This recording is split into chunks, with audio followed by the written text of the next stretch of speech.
Assalamualaikum warahmatullahi wabarakatuh. Di sini saya Tridian Sapusparini dari Biologi 1 ingin menjelaskan tentang mikroorganisme pengolah limbah, bioremediasi.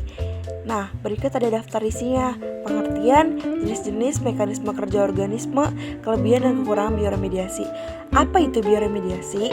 Bioremediasi adalah proses pembersihan pencemaran tanah dengan menggunakan mikroorganisme, jamur, bakteri. Bioremediasi bertujuan untuk memecah atau mendegradasi zat pencemar menjadi bahan yang kurang beracun atau tidak beracun, karbon dioksida, dan air. Jenis-jenis bioremediasi dibagi menjadi dua, aerobik dan anaerobik. Aerobik memanfaatkan mikroba yang membutuhkan oksigen untuk proses berkembang biak. Cara ini juga merupakan composting untuk mengoksidasi jamur. Nah, anaerobik pada kondisi kontaminasi logam berat banyak menggunakan teknik anaerobik seperti menghilangkan kontaminasi bakteri-bakteri. Bioremediasi juga dibagi menjadi dua metode, yaitu in situ bioremediation dan ex situ bioremediation.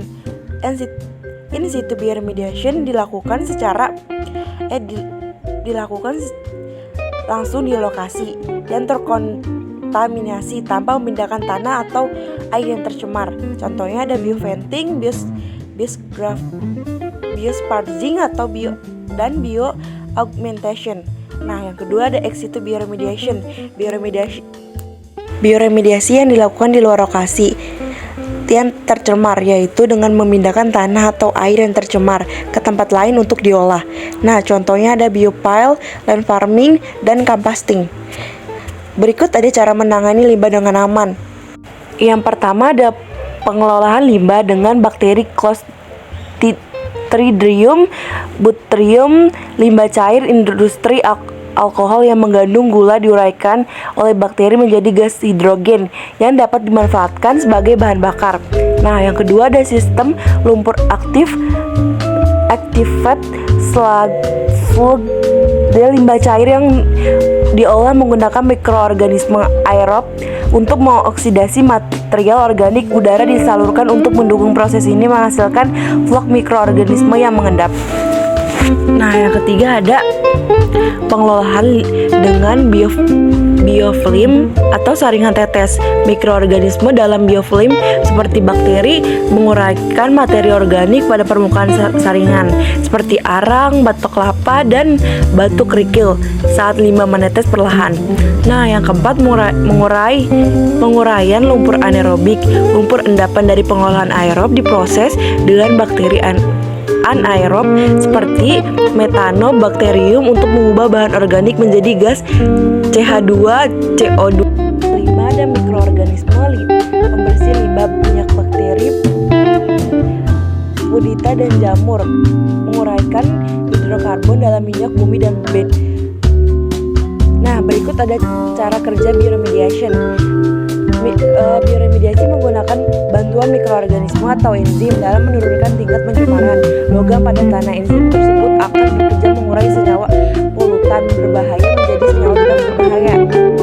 Nah, mekanisme kerja bioremediasi: kontak dengan polutan. Mikroorganisme seperti bakteri, jamur, atau alga harus bersentuhan langsung dengan polutan yang berfungsi sebagai sumber energi atau nutrisi. Absorpsi dan penetrasi polutan, absorpsi ke permukaan mikroorganisme dan kemudian masuk ke dalam elemen sel. Enzimatik degrasi: mikroorganisme menghasilkan enzim spesifik yang memecah polutan menjadi senyawa sederhana. Contoh hidrokarbon menjadi CO2, air, dan energi pada limbah organik. Enzim seperti lipase, protease, dan amilase memecah lemak, protein, dan karbohidrat. Penggunaan polutan sebagai energi dan nutrisi. Polutan yang terurai digunakan sebagai sumber karbon atau energi oleh mikroorganisme untuk pertumbuhan dan reproduksi. Nah, jenis polutan yang bisa ditangani ada polutan organik, yaitu hidrokarbon, minyak bumi, dan bensin. Contohnya ada limbah makanan, limbah industri. Nah, yang kedua ada polutan anorganik, logam berat, timah, timbal, merkuri, nitrat, dan fosfat atau limbah pupuk. Nah, yang ketiga, campuran polutan, tumpahan minyak yang mengandung logam berat. Nah, bakteri apa saja yang ada di bioremediasi? Beberapa jenis mikroorganisme sangat berperan dalam bioremediasi. Di antaranya ada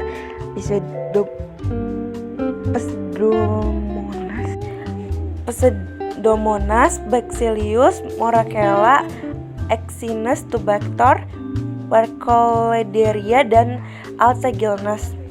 Nah, kelebihan dan kurang bioremediasi apa ya? Gitu kan. Kelebihan proses alami sehingga tidak menimbulkan efek samping yang berbahaya, membutuhkan alat yang sedikit dan tidak rumit, membutuhkan biaya yang relatif rendah, dapat dilaksanakan di mana saja, dapat menghapus resiko kerusakan lingkungan jangka panjang. Nah, kekurangannya proses memakan waktu, beberapa kontaminan tidak mudah menerima degradasi mikroba.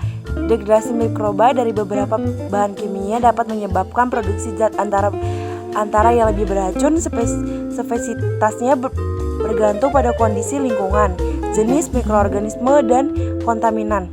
Nah, kesimpulan dari materi mikroorganisme pengelola limbah itu adalah bioremediasi merupakan solusi efektif untuk mengelola limbah secara alami. Namun keberhasilannya memerlukan pemahaman mendalam tentang karakteristik limbah dan mikroorganisme yang terlihat. Yang pertama, peran dan proses. Mikroorganisme seperti bakteri dan jamur meredaksi limbah berbahaya menjadi senyawa ramah lingkungan melalui proses alami. Yang kedua, unggulan bioremediasi ramah lingkungan, hemat biaya, dan efektif untuk limbah organik. Sekian dari presentasi saya. Wassalamualaikum warahmatullahi wabarakatuh.